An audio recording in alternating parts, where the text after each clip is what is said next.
ሌላ ወሳኝ ሳምንት ከፊታችን አለ። ዛሬ እሁድ ነው። እንደተለመደው ከነገ ሰኞ ጀምሮ በፊታችን ባለው ሳምንት የሚኖሩትን ትላልቅ ፋይናንሻል ኢቨንቶች እነግራችኋለሁ።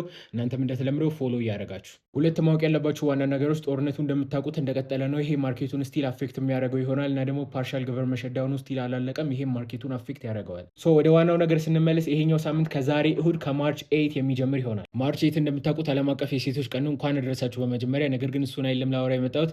ዛሬ የዴይላይት ሴቪንግ ታይም ሺፍት ነው። ማታ 4 ሰዓት ላይ ይሄ ማለት የኒውዮርክ ማርኬት ኦፕንም ፕሪ ማርኬቱም ዜናውን በሙሉ አንድ ሰዓት ወደፊት ይጠጉልናል ማለት ነው። ለምሳሌ 11 ተኩል ላይ የነበረው ማርኬት ኦፕን ወደ 10 ተኩል ይጠጋል።